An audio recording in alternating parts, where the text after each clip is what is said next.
जय हिंद दोस्तों। तो कैसे हैं आप सब? उम्मीद करते हैं आप सब स्वस्थ और मस्त होंगे। तो जैसे कि हम लोग अगले क्लास में ज्योग्राफी चैप्टर 1 के चैप्टर एक्सप्लेन कर लिए थे, लेकिन उसका क्वेश्चन आंसर नहीं हो पाया था उस दिन।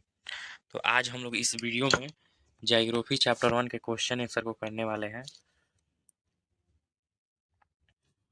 तो चलिए देर ना करके हम लोग क्वेश्चन आंसर पर चलते हैं।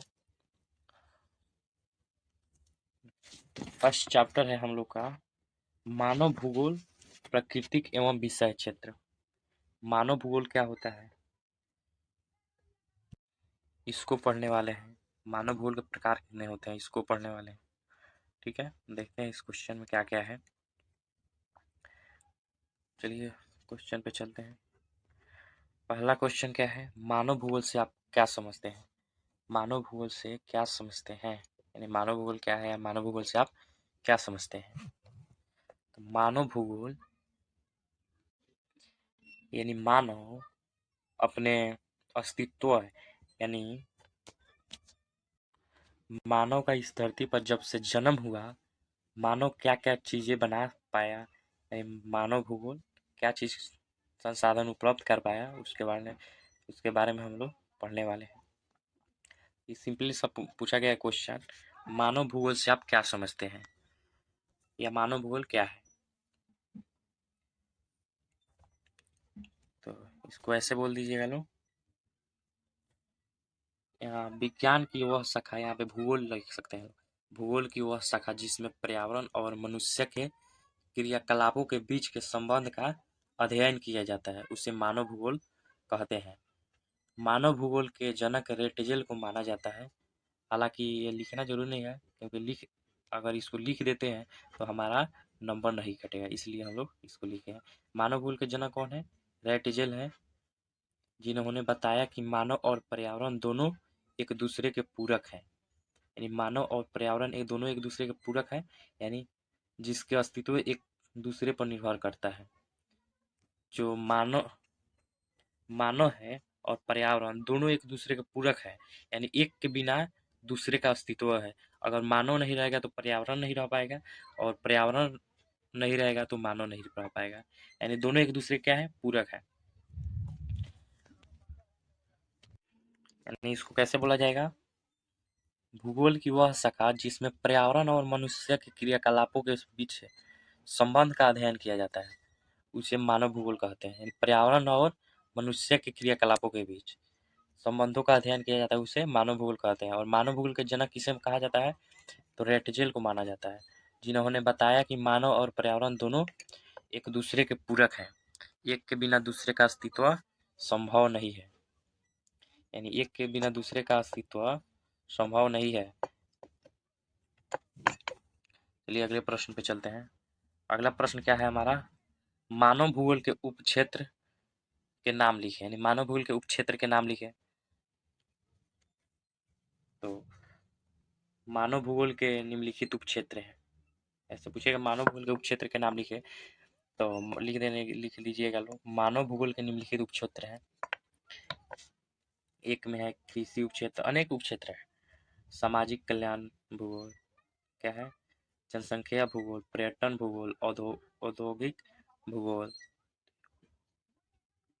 यहाँ पे औद्योगिक भूगोल, आर्थिक भूगोल। यानी पहला है कृषि भूगोल। तो कृषि भूगोल पॉइंट में लिखने के बाद जिसमें कृषि के बारे में अध्ययन किया जाए। सामाजिक कल्याण भूगोल, जिसमें समाज के कल्याण के बारे में अध्ययन किया जाए। इसको ऐसे ऐसे लिख दीजिएगा, ठीक है, तो हो जाएगा। पॉइंट में इसको लिख देने से हो जाएगा और बहुत ही अच्छा मार्क्स उठा सकते हैं आप लोग। तो चलिए हम लोग दूसरे प्रश्न पे चलते हैं। दूसरा प्रश्न क्या है हमारा, नहीं तीसरा है। तीसरा प्रश्न क्या है हमारा, मानव भूगोल किस प्रकार अन्य सामाजिक विज्ञानों से संबंधित है। जो मानव भूगोल है वो किस प्रकार अन्य सामाजिक विज्ञानों से संबंधित है, इसको हम लोग देख लेते हैं। उत्तर में क्या है, मानव भूगोल की प्रकृति में बहुत ही अंतर पाया जाता है। जो मानव भूगोल की प्रकृति है उसमें बहुत ही अंतर पाया जाता है, क्योंकि पर्यावरण और मनुष्य के क्रियाकलापों के बीच की संबंधों का अध्ययन किया जाता है। अतः इसका अनेक सामाजिक विज्ञानों से गहरा संबंध है, जैसे सामाजिक विज्ञान हो गया, मनोविज्ञान हो गया, अर्थशास्त्र हो गया, मानव विज्ञान हो गया, मानव विज्ञान, मानव नहीं ना, मनोविज्ञान, इतिहास हो गया, राजनीतिक हो गया, और भी हो जाएगा, राजनीतिक विज्ञान हो गया, इन सब से संबंध रखता है। ठीक है, इसको सिंपल सा ऐसा ही क्वेश्चन आंसर लिख दीजिएगा इसका, जो क्वेश्चन पूछेगा इसका सिंपल सा ऐसे ही आंसर लिख दीजिएगा। मानव के प्रकृतिकरण की व्याख्या करें, यानी मानव कैसे प्रकृति को अपनाया, उसको हम लोग पढ़ने वाले हैं। तो हम लोग अगले क्लास में इसको बहुत ही आसान तरीके से समझ चुके थे। ठीक है, और नहीं समझ पाएंगे तो इसमें पढ़ लीजिएगा। ये 5 नंबर का क्वेश्चन है। ठीक है, इस पे आप लोग ज़्यादा फोकस कीजिएगा, क्योंकि ये 2024 एग्जाम में पूछने वाला है। ठीक है, तो आप लोग इस क्वेश्चन को आप लोग बहुत ही बारीकी से याद कर लीजिएगा। ये याद करने की कोई ज़रूरत नहीं है, समझ लीजिएगा, बहुत ही काफ़ी है। समझ कर अपने हिसाब से आप लोग लिख सकते हैं। ठीक है, तब मानव के प्रकृतिकरण की व्याख्या करें, हम लोग पढ़ लेते हैं। मानव एक प्राकृतिक संसाधन है और मानव का जीवन आज भी प्रकृति पर निर्भर करता है। सही बात है, मानव क्या है, एक प्राकृतिक संसाधन है, ईश्वर द्वारा प्राप्त है मानव। लेकिन प्राचीन काल में मानव का जीवन आज जैसा नहीं था। प्राचीन काल में मनुष्य एक सरल जीव था, जिसके पास बुद्धि विवेक नहीं था। वह एक मिनट, वह जंगलों में अपना जीवन बिताता। वह जानवरों की तरह कच्चा मांस खाता, दांतों और नाखूनों का प्रयोग करके पशु पक्षियों का शिकार करता और दूसरे पर आक्रमण करता। यानी पहले के जमाना में मनुष्य का जीवन आज जैसा नहीं था। वह अपने नाखून का प्रयोग करके जानवरों का शिकार करता और कच्चे मांस खाता था। लेकिन जैसे जैसे प्रकृति का विकास हुआ, मानव के जीवन में भी बदलाव आने लगा। कृषि के विकास के कारण मनुष्य के जीवन में भी विकास हुआ। जब कृषि का विकास हुआ, यानी जब मनुष्य कृषि का उपयोग करने लगे, तो मनुष्य का जीवन का विकास हो गया और वह जंगलों को काटकर कृषि कार्य करने लगे, जिसके कारण एक मिनट एक मिनट एक मिनट एक मिनट एक मिनट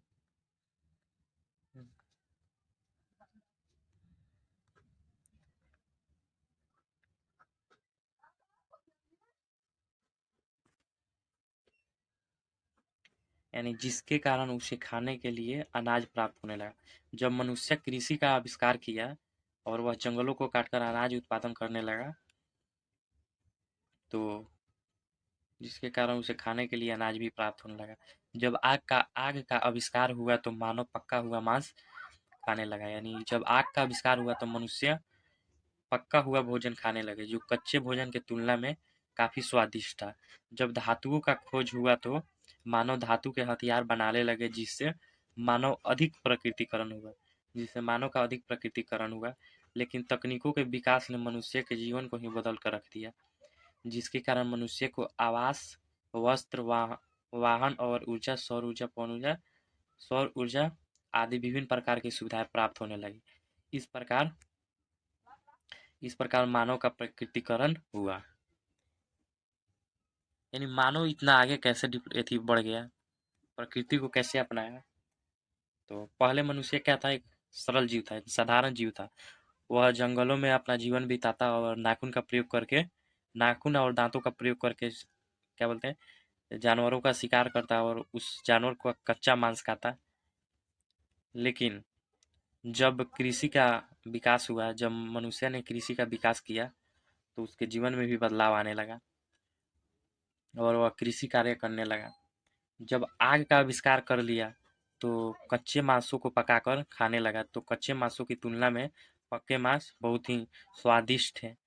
लेकिन जब तकनीकों का आविष्कार हुआ, तो मनुष्य के जीवन ही बदल गया, जिसके कारण उसे अच्छे वस्त्र, वाहन, भोजन, ऊर्जा प्राप्त होने लगे, जिससे मानव का अधिक प्रकृतिकरण हो गया। ठीक है, तो इसको आप लोग को समझना है, समझ लीजिएगा तो आप लोग ऐसे भी लिख सकते हैं। ठीक है, ऐसा नहीं है जो लिखा गया है उसी प्रकार लिखेंगे आप लोग, अपने भी तरीके से लिख सकते हैं इसे। ठीक है, तो चलिए अगले प्रश्न में चलते हैं। 5 नंबर, संभववाद क्या है। संभववाद क्या है, इस क्वेश्चन में ही आंसर छुपा है। यानी संभववाद क्या है, संभववाद क्या है। ठीक है, यानी जो संभव हो। उत्तर में क्या बतलाया गया है? उत्तर में एक मिनट। इस पर्यावरण में सभी प्रकार के वस्तुओं का निर्माण क्या है? संभव है। मनुष्य अपनी बुद्धि और तकनीकों का प्रयोग करके अनेक वस्तुओं को बना सकता है, जिसे संभववाद कहते हैं। यानी इस पर्यावरण, इस दुनिया में सभी प्रकार के वस्तुओं का बनाना, निर्माण करना संभव है। मनुष्य अपनी बुद्धि और तकनीकों का प्रयोग करके अनेक वस्तुओं को बना सकता है, जिसे संभववाद कहते हैं। लेकिन इस संभावना का अधिकार सिर्फ मनुष्य के पास ही है, क्योंकि मनुष्य ही सभी प्रकार के कार्यों को संभव बनाता है। जो संभववाद है वो सिर्फ मनुष्य के पास ही अधिकार है, क्योंकि इस दुनिया में मनुष्य अपनी बुद्धि और तकनीकों की मदद से अनेक चीजों को बना सकता है, जिसे संभववाद कहते हैं। ठीक है, चलिए अगले प्रश्न पे चलते हैं। अगला प्रश्न क्या है हमारा? अगला प्रश्न है, पर्यावरणीय निश्चयवाद या नव निश्चयवाद क्या है? ऐसे पूछेगा पर्यावरणीय निश्चयवाद क्या है, या तो ऐसे पूछेगा नव निश्चयवाद क्या है। इसका भी हम लोग क्वेश्चन आंसर देख लेते हैं। अब इसका उत्तर देख लेते हैं क्या है। वर्तमान समय में जितने भी नए नए वस्तुएं हैं, उन सबका विकास प्राचीन संसाधनों से ही हुआ है। जिस विचारधारा को नव निश्चयवाद कहा जाता है, यानी जो अभिन्न वस्तुएं प्राप्त हैं, विभिन्न प्रकार के नए नए वस्तुएं जो हमें उपलब्ध हैं, उन सबका विकास प्राचीन संसाधन से हुआ है, जिसे नव निश्चयवाद कहते हैं। क्योंकि छोटे छोटे क्या बोलते हैं, तत्वों का पता लगाकर उस तत्वों से बड़ा बड़ा बनाए गए वस्तुएं। ठीक है, यानी वर्तमान भले पहले के जमाने में जो छोटे छोटे संसाधन थे, उसी संसाधन से बड़े बड़े संसाधन को बनाया गया है, जिस विचारधारा को नव निश्चयवाद कहा जाता है। इस विचारधारा के अनुसार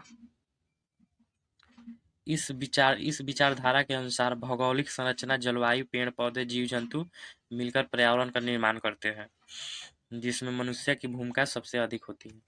ठीक है, सही बात है। पर्यावरण को बनाने में मनुष्य का भी अहम भूमिका होती है। ठीक है, नौ निश्चयवाद या पर्यावरणीय निश्चयवाद क्या है? ऐसे सिंपल सा बोलना होगा, वर्तमान समय में जितने भी वस्तुएं हैं, उन सब का विकास प्राचीन संसाधनों से हुआ है, जिसे नौ निश्चयवाद कहते हैं। ठीक है, तो चलिए हम लोग अगले प्रश्न पे चलते हैं। अगला प्रश्न नहीं है, यही इतना ही प्रश्न है। ठीक है, हालांकि क्वेश्चन क्या बोलते हैं, किताब में क्वेश्चन कम है, लेकिन अपना से इसको बनाया गया है। जो हम लोग पढ़े थे नौ निश्चयवाद, संभववाद क्या है, उसी को हम लोग उसका क्वेश्चन आंसर कर लिए। ठीक है, तो चलिए यहाँ पे हम लोगों का क्लास खत्म होता है। फिर मिलते हैं अगले क्लास में, तब तक के लिए धन्यवाद।